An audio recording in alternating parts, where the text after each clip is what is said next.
Oh, bonjour tout le monde, bienvenue dans cette deuxième édition déjà de Jeff le Fanaliste, où on est avec vous pour vous jaser, pour discuter, pour regarder qu'est-ce qui s'est passé avec le CF Montréal pour son inauguration.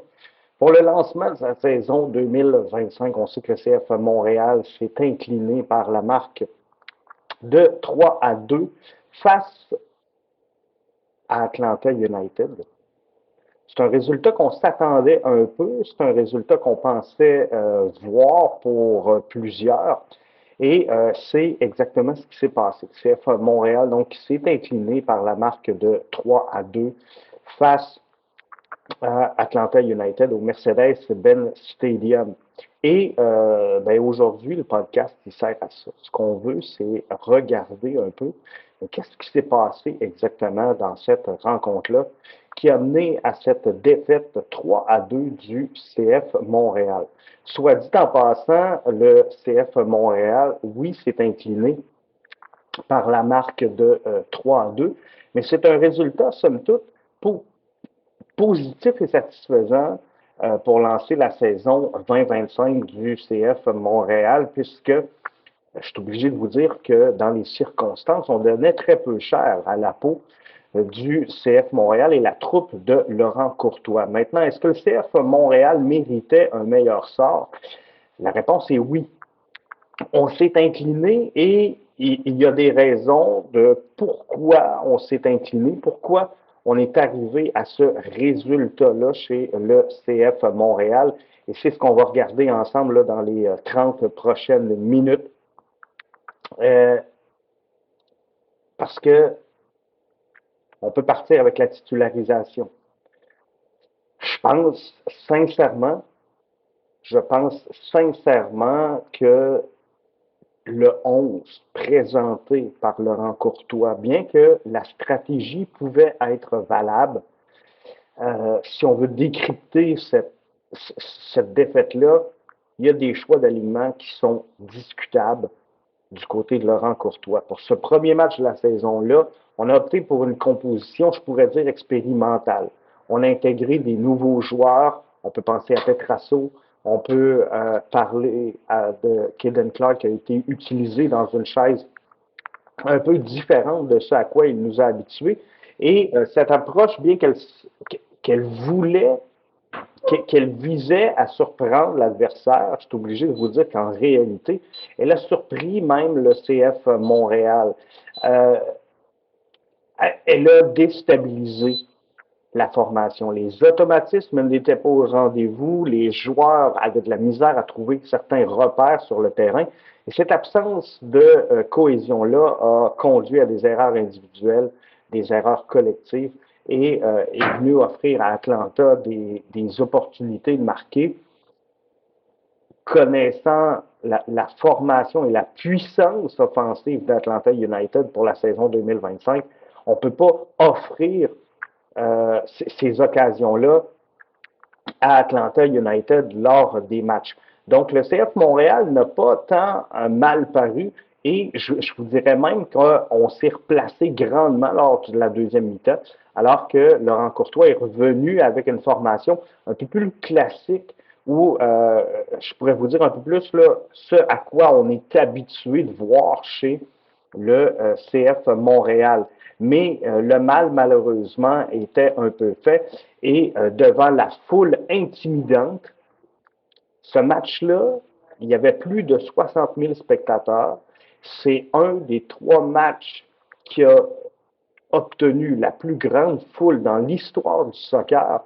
C'est pas facile pour un club. C'est déjà pas facile en MLS d'aller jouer à l'étranger. Donc, de jouer devant plus de 60 000 personnes, troisième plus grande foule historique de l'histoire, je peux vous dire que ça devient très, très compliqué. Donc, ça, c'était difficile.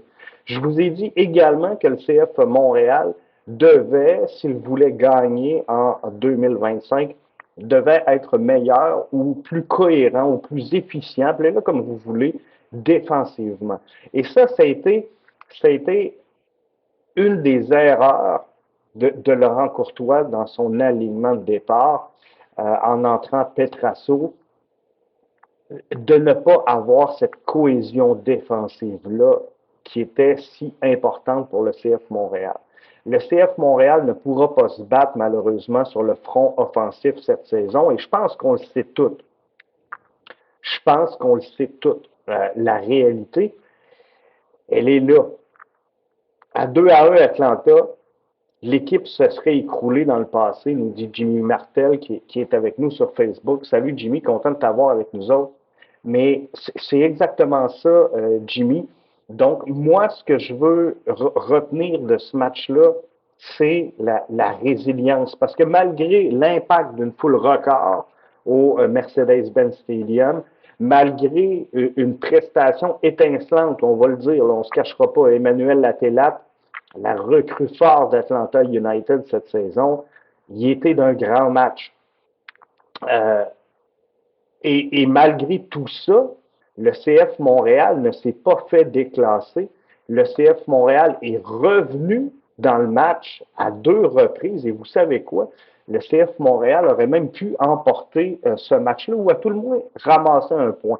On peut se parler de l'arbitrage, mais je n'ai pas tenu compte dans mes constats de cette rencontre-là. Si vous voulez lire mes constats, vous pouvez visiter le bbnsoccer.com. Vous allez avoir ça sur la page d'accueil.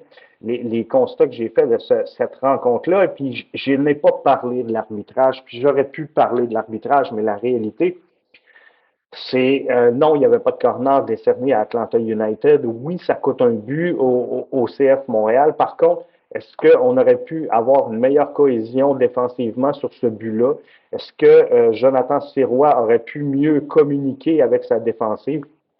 Ben, la réponse est oui. Il y a un but également, confusion entre Petrasso et Jonathan Sirois. Les deux s'enfargent l'un dans l'autre. On perd le ballon. La faute est à qui? C'est difficile à dire ici en studio parce qu'en réalité, on n'entend pas les communications sur le terrain. Donc, est-ce que c'est Jonathan Sirois qui n'exprime pas son intention de sortie? Est-ce que c'est Petrasso qui ne communique pas son intention de prendre ce ballon-là? Est-ce que c'est une confusion alors que les deux ne communiquent pas? Bref, il y a eu un manque. Il y a eu un manque et ça coûte un but. Donc, sur 2 des 3 buts, on a une erreur défensive. Alors, je ne peux pas tenir rigueur à l'arbitrage pour cette défaite-là, puisque le CF Montréal aurait dû empêcher ces 2 buts-là d'arriver. On est au premier match de la saison. C'est comme ça pour toutes les autres équipes. Et je pense qu'Atlanta a été faible également défensivement sur certains buts. Mais Jimmy, tu touches un point. À 2-1, Atlanta, dans le passé, l'organisation de Laurent Courtois se serait écroulée. Et là, on ne l'a pas fait. Et non seulement on ne l'a pas fait, mais cette formation-là a joué de momentum tout au long du match. Et on a progressé dans cette rencontre-là. Donc, moi, pour vrai, je suis vraiment content de ce qui en ressort et à quel point, malgré tout, on était bon. Parce que si on regarde le momentum de cette rencontre-là, ben, on voit très bien que lors de la deuxième mi-temps, le moment fort du match revient au CF Montréal. Et Atlanta United, vous voyez là, ceux et celles qui sont avec nous en vidéo, vous voyez le deuxième ballon vert marqué donc un but d'Atlanta United. Il arrive sur un moment fort du CF Montréal. Donc ce but-là ne doit jamais arriver. Le premier but, bon, on était dans une séquence très forte d'Atlanta United, mais quoi qu'il en soit, on aurait pu sauver tout ça. Mais lorsqu'on regarde la deuxième demi, et c'est là que je veux en revenir aux commentaires que nous a fait Jimmy, je vais juste l'enlever 30 secondes. Donc, si on regarde, Montréal est en bleu, Atlanta est en vert, on a créé en deuxième mi-temps 3 grandes chances contre 2, 11 tirs contre 5, 4 corners plutôt qu'un. C'est donc dire qu'on a débordé l'adversaire. On a réussi 224 passes contre 223. c'est plutôt équitable. On a 7 tacles contre 2, 7 free kicks et une carte jaune, alors que Atlanta en met la main sur 3. C'est donc dire que dans l'ensemble, le CF Montréal a fait preuve quand même d'une grande résilience dans cette rencontre-là qui n'était pas facile. Je vous le rappelle, à Atlanta United, premier match de Emmanuel Latelat, un match hyper important, beaucoup de gens sur place. Alors, c'est ce qui donne le résultat qu'on a vu. Si on regarde maintenant le thermomètre du match et qu'on va sur l'évaluation des joueurs, bien, Jonathan Sirois, je suis obligé de vous dire que avec Petrasso, avec Fabien Herbert, sont à ce moment-ci un peu sous les attentes que moi j'avais fixées avant le début du match. Opoku, catastrophe. Un match décevant pour Opoku. On avait eu des bonnes notes sur Opoku dans le camp pré-saison. On pensait vraiment qu'il allait connaître du succès, qu'il allait pas s'éclipser, mais éclipser la compétition à son poste. Donc, c'était une catastrophe pour lui. Match correct pour Waterman, pour Piet, pour Marshall Rookie et pour Caden Clark. Caden Clark, je vais le mettre comme joueur en montée de température parce qu'il a parti lentement sur le couloir gauche. C'est peut-être pas sa position. Ça a été difficile pour lui. On l'a ramené en deuxième mi-temps à une place plus conventionnelle dans son cas et ça l'a donné des résultats. C'est donc la montée en température du match, c'est Caden Clark. Le coup de froid revient à Mahala Opoku. Mauvais match pour lui. Et le joueur en ébullition, ben Price Owusu, en l'absence de Vrioni, a pris le lead de cette rencontre-là. Et il a vraiment bien fait. Alors, je pense que c'était bien. Saliba, Kemba, joueurs chauds, ils ont une très bonne contribution dans ce match-là. Les deux ont contribué au succès du CF Montréal, ou à tout le moins, à ne pas se faire déclasser dans cette rencontre-là. Et ça, c'était très bien. Marshall Rookie, maintenant, c'est pour ça que je l'ai gardé par la fin, parce que je voulais avoir un petit peu votre point de vue à ce niveau-là. Mais Marshall Rookie, pour moi, n'a pas connu le plus grand match. Je le mets performance correcte, performance chaude. Il n'a pas nécessairement contribué à l'offensive de cette rencontre-là. Par contre, dans le passé, des problèmes qu'on a vus avec Rowan, des problèmes qu'on a vus avec Edwards, on s'est mis un peu à certains moments en difficulté, ouvrant des brèches défensives. Marshall Rookie, bien qu'il n'ait pas connu la soirée offensive qu'on espérait avoir de lui, il n'a jamais mis son équipe en danger défensivement dans cette rencontre-là. Donc pour moi, je ne pouvais pas le mettre froid. Puis je le sais que si on analyse que ses performances offensives, certains d'entre vous seront portés à dire, Jeff, et Marshall Rookie, là, il est plutôt froid, il est plutôt sous les attentes. Mais la réalité de cette rencontre-là, gang, c'est que offensivement, oui, vous avez raison, il est froid, mais défensivement, et il ne faut pas oublier, avant tout, nos Pistons sont des défenseurs latéraux. Donc, il y a un volet défensif qui est très important. Et Marshall Rookie, à moins que vous lanciez le contraire, mais je ne vois pas à aucun moment de cette rencontre-là Marshall Rookie mettre en danger ses coéquipiers de manière défensive. Jimmy nous dit, il ne faut pas oublier que Laurent Courtois a appris du passé et a fait effectuer des bons changements à la mi-temps qui nous a aidés. Avec un resserrement défensif, c'est pas gênant. 2 buts sur la route contre l'équipe que j'entrevois finir top 2, c'est prometteur. C'est très prometteur, Jimmy.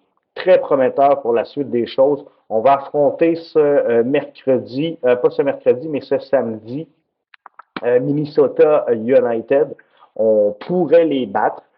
Je pense que ce match-là sera sans aucun doute un match prenable pour le CF Montréal qui s'est incliné, je vous le rappelle, 3-2 du côté d'Atlanta. Maintenant, on va s'en parler des changements parce que je vous faisais part sur les réseaux sociaux d'une lecture que j'ai faite du pourquoi le CF Montréal a utilisé cet alignement-là. Et je ne veux pas défendre Laurent Courtois, c'est pas le but, mais on sait que Atlanta United part très fort parce que on voit le line-up sortir, on voit Emmanuel Latelat, on voit Almiron. Ils ont beaucoup, beaucoup, beaucoup de qualité sur le terrain. Donc, on peut partir avec nos meilleurs éléments. C'est définitif. Et c'est pas ce qu'a fait Laurent Courtois. Il n'est pas parti avec ses meilleurs éléments. La lecture que moi je fais de la stratégie de Laurent Courtois, et corrigez-moi si je me trompe ou si vous ne voyez pas la même chose, mais ce que moi j'en interprète, c'est que Laurent Courtois s'est dit, on va partir un petit peu plus faible, on va monter en crescendo. Donc, si on réussit, le pari selon moi se jouait là, si on réussit à prendre de l'énergie à Almiron, à prendre de l'énergie à Latelat, qui vont vouloir, à domicile, devant une foule hostile et très populeuse, vont vouloir impressionner, vont vouloir frapper fort. Donc, si on, on va chercher du jus à ces joueurs-là en début de rencontre, lorsqu'on va rentrer nos meilleurs éléments, euh, en deuxième mi-temps, on risque d'être supérieur. Parce qu'à un moment donné, les règlements de la MLS font en sorte que tu ne peux pas être excellent sur tous les fronts. La défensive d'Atlanta, vu les investissements massifs qui ont été faits en offensive, la défensive d'Atlanta risque d'être fragile cette saison. Et donc, ce qui fait que si tu gruges un peu de jus en début de match aux joueurs vedettes et que toi, tu en économises parce que les joueurs qui vont contribuer à animer ton attaque sont au repos, lorsque ces joueurs-là vont embarquer, tu devrais être supérieur à l'équipe adverse. Et la réalité des choses, c'est que si on regarde le momentum du match, j'en reviens au momentum du match, bien regardez, on a subi du côté de Laurent Courtois en première mi-temps et on est revenu très fort, ayant la majorité du momentum pour le deuxième 45 minutes de jeu. Donc, qu'est-ce qui s'est passé du côté d'Atlanta? C'est qu'on a vu les joueurs de front euh, perdent en qualité, perdent en énergie tout au long de la rencontre. Et le troisième but, c'est des forces fraîches. On a rentré des forces fraîches pour aller chercher le but victorieux du côté d'Atlanta United. Mais tout ça aurait pu être une stratégie payante. Et c'est là qu'on en revient au but qui en était peut-être pas un sur corner. Euh, d'Atlanta United, puis c'est là qu'on sent la frustration des fans, la frustration également de l'entraîneur-chef, qui l'a clairement exprimé après la rencontre. Si vous avez écouté le débrief en direct avec nous à BBN, ben, vous avez vu, vous avez compris à quel point l'entraîneur-chef était furieux contre l'arbitrage au sortir de cette rencontre-là. Avec raison. Par contre, moi, je ne suis pas prêt à blâmer l'arbitrage. Je ne blâmerai jamais l'arbitrage pour un match parce que je me dis que si sur une action de 3-4 secondes, ça change ton match sur les 100 minutes de jeu qu'on a joué, si on regarde le temps ajouté, ben, je me dis, il y a quelque chose que tu n'as pas fait comme il faut. Donc, ce n'est pas une séquence où on a 4, 5, 6 mauvaises décisions qui mènent à des buts adverses. Là, c'est autre chose. Mais sur une décision, une erreur, je pense qu'on ne peut pas blâmer l'arbitrage. Et surtout que sur le corner, ben, je pense que défensivement, on a un blâme à prendre. Jimmy nous dit qu'il y a une erreur sur le corner, mais on peut se blâmer aussi pour la défaite. L'erreur de communication de Sirois, le poteau à la fin. Sunusi Ibrahim, hein, qui prend la transversale dans les toutes dernières secondes du match. Tout ça fait en sorte que on aurait pu aller chercher un point. Est-ce que le CF Montréal méritait, dans cette rencontre-là, un meilleur sort? C'est sûr que la réponse que je vais vous donner aujourd'hui, c'est oui. Le CF Montréal, dans la physionomie du match, ne méritait pas de sortir d'Atlanta avec 0 point. Mais c'est ce qui s'est passé au final. Et sur le plan comptable, ben, on sort 0. Mais la réalité, c'est qu'on méritait un meilleur sort. Mais on peut se blâmer pour la défaite, Jimmy. Moi, c'est comme ça que je le vois. Parce que si cette défaite-là n'est qu'attribuable à la décision du corps arbitral, ben, on ne sera pas meilleur. On ne sera pas meilleur samedi prochain face à Minnesota United. Il faut accepter le blanc. Il faut accepter qu'on a donné 2 mauvais buts défensivement. Donc, sur le corner, le positionnement de Jonathan Sirois n'est pas parfait. Sur l'erreur de communication, Petrasso et Sirois, je pense que ça coûte un but inutile là-dessus. Et offensivement, ben, on aurait peut-être pu contribuer là, davantage en ayant un meilleur finish. Donc, ça, je pense que c'est un blanc que doit prendre collectivement la formation montréalaise pour cette rencontre-là. Donc, c'est l'analyse que je fais de cette rencontre-là. Je vais juste aller chercher ma feuille maintenant.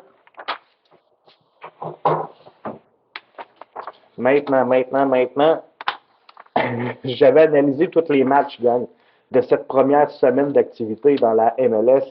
Et sur 15 matchs, j'ai eu 5 bonnes prédictions. Donc, si vous faites des paris sportifs, gang, fiez-vous pas à moi. Je suis pas l'homme de la situation pour vous aider dans vos bets et vos paris sportifs. Mais la bonne lecture que j'avais faite, c'est LAFC qui a remporté son match face à Minnesota United, prochain adversaire, soit dit en passant, du CF Montréal. DC United contre Toronto, j'avais prédit le match nul également. Donc, c'est ce qui s'est passé. Austin face à Kansas City. On avait fait la bonne lecture là-dessus. Dallas a battu Houston, ça aussi, c'est une bonne lecture. Et Vancouver a battu Portland. Donc là-dessus, on n'était pas dans le champ. Si on y va avec les grandes surprises de la semaine, pour moi, je pense que dans l'Est, Philadelphie, qui vient battre Orlando, pour moi, est une des grandes surprises de la semaine. Philadelphie a été vu comme plusieurs observateurs, un des clubs qui sera soit en fin de cycle ou en reconstruction, appelez-le comme vous voulez, mais devra réapprendre à gagner cette saison. Et Orlando est évalué à ce moment-ci comme une des puissances dans l'association de l'Est. Visiblement, il y a eu des ratés pour Orlando dans cette rencontre-là. Et Orlando, soit dit en passant, était pour cette rencontre-là, était à la maison. Un match présenté à l'Inter-Enco Stadium. Donc, j'ai été vraiment surpris par la tournure donc de cet événement, ben, pas cet événement-là, mais de la tournure de ce match-là. Je ne m'attendais pas, mais vraiment pas, à ce que Philadelphie ait le dessus sur Atlanta United. Et si on s'en va dans l'association de l'Ouest maintenant, qu'est-ce qui m'a surpris des matchs qui ont été présentés? Je veux juste voir, il me semble que je pensais que je vous l'avais partagé. Mais j'ai été surpris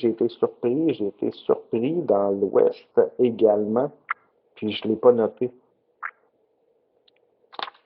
Mais j'avais un match de chaque côté. Attendez, je pense que c'est à l'intérieur des groupes. Sur bbnsoccer.com. Ben non, je ne l'ai même pas partagé. Je ne sais pas où est-ce que je vous ai partagé ça, gang, mais en tout cas, c'est pas important à ce moment-ci, mais San Jose face à Real Salt Lake, j'ai été surpris du résultat. San Diego, LAFC, oui, Jimmy, ça aussi, ça peut paraître surprenant. San Diego qui est allé remporter le match à LA Galaxy, Jimmy. San Diego jouait LA Galaxy, donc le LA Galaxy qui s'est incliné à la maison, champion défendant de la MLS. On ne s'attendait pas nécessairement à ça. Il n'y a pas grand monde qui voit San Diego à ce moment-ci dans les sommets de l'Association de l'Ouest, mais ça, c'est une surprise. Mais pour moi, San Jose, Real Salt Lake, San Jose qui est allé gagner, c'est sûr qu'il était à la maison, mais je ne pensais pas qu'il allait obtenir un aussi bon résultat. Le match s'est terminé 4-0 pour San Jose. Une équipe qui est en reconstruction et, tu sais, on ne se le cachera pas, là. On pensait que les buts viendraient de Martinez, on pensait que les buts viendraient d'Acosta, c'est Ricketts, Rodriguez, Bouda et Costa qui ont marqué dans cette rencontre-là. Donc, on l'avait peut-être pas vu venir nécessairement. Donc, ça, c'est quelque chose qui nous a surpris. Pour le reste de la semaine, ben, vous voyez là, que je ne suis pas dans le décor du studio. Je suis un petit peu plus exotique cette semaine, mais on revient en studio à partir de jeudi. Donc, vous aurez les avant-matchs vendredi. On va vous présenter tout ça. Jimmy Martel dit moi, je prévois une meilleure saison pour San Jose. Peut-être une surprise. Moi, ben, en tout cas, c'est juste un match, c'est difficile à évaluer, mais ils ont bien démarré, Jimmy. Ça, c'est sûr. Ils ont bien démarré tout ça. Donc, c'est de bon augure pour le reste.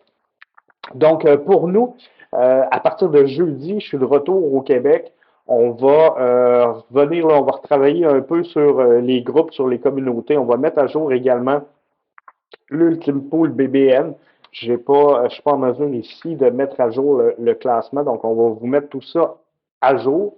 On va vous présenter également vos choix pour la semaine 2. Donc, ça va sortir ce vendredi, peut-être jeudi soir, mais on va être là également pour les avant-matchs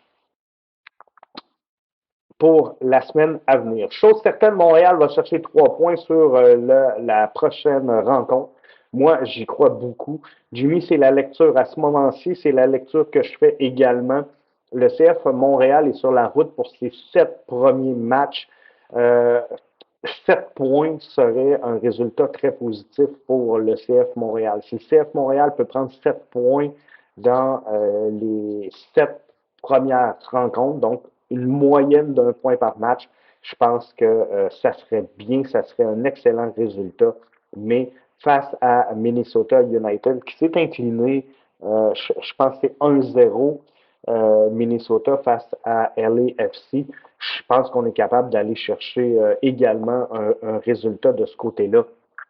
Donc, faudra voir, faudra attendre, mais c'est la lecture que je fais également de mon côté à ce moment-ci. Donc, c'était Jeff, le fanaliste, pour l'analyse du match du CF Montréal et on se retrouve donc un petit peu plus tard cette semaine. Suivez nos réseaux sociaux pour avoir accès à l'horaire complet de la programmation BBN. Jimmy dit bonne semaine, Jeff. Merci, Jimmy. Bonne semaine à toi. Bonne semaine à tous vous autres qui êtes à l'antenne, que vous soyez en direct, que vous soyez en rediffusion, que vous soyez en audio. Bien, je vous souhaite de passer une excellente semaine. Et ma prédiction, c'est que c'est cette semaine qu'on va mettre la main sur nos premiers points pour la saison 2025 de la MLS. Bye bye tout le monde.